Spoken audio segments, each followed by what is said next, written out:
After 12 months, we've reached that point where we have to say farewell to this, the Mazda CX-3 2.0 individual.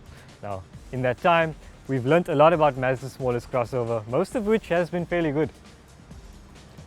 So in the individual trim, the CX-3 gets a very stylish set of 18-inch alloy wheels, the LED head and fog lamps, and a glass sunroof.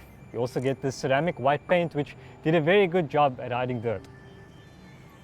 Being a small crossover, the CX-3 gains an increased ride height and some anti-scuff plastic cladding, which hasn't shown any signs of chipping or scratching despite seeing gravel roads on more than one occasion.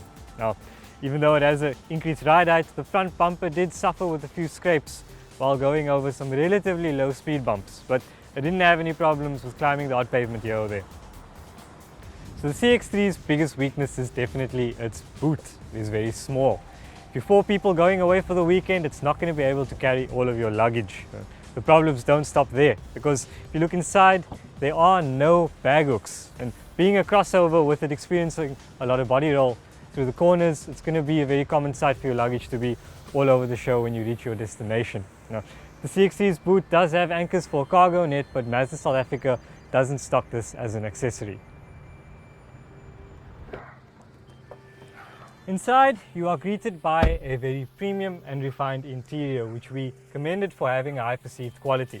After a year, it's very safe to say that the interior has held up. All of the controls are still in place, there isn't so much as a rattle to be heard, and the leather seats after a year haven't shown any signs of wear or tear.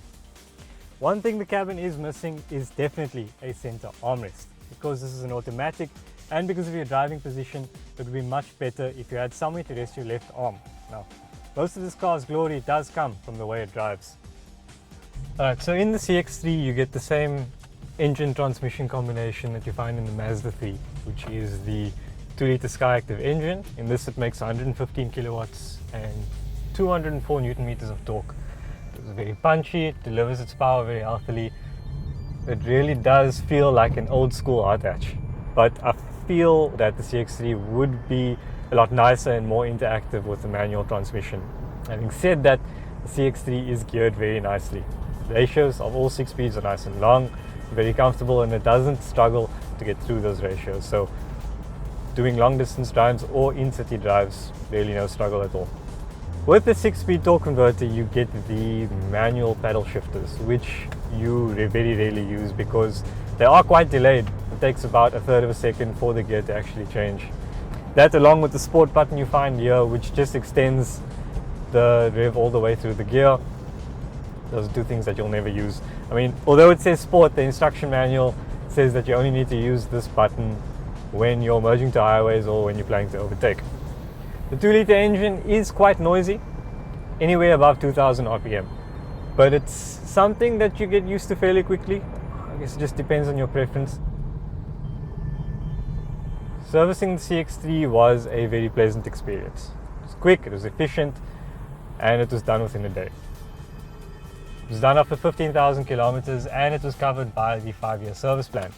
On the service, it was quoted to be just over 1,200 Rand, 750 of which was labor. The rest obviously went to parts. Mazda were kind enough to throw in a box of sweets as well, but they did charge us about 114 Rand for antifreeze. The CX-3 rides on a decent pair of Toyo tires.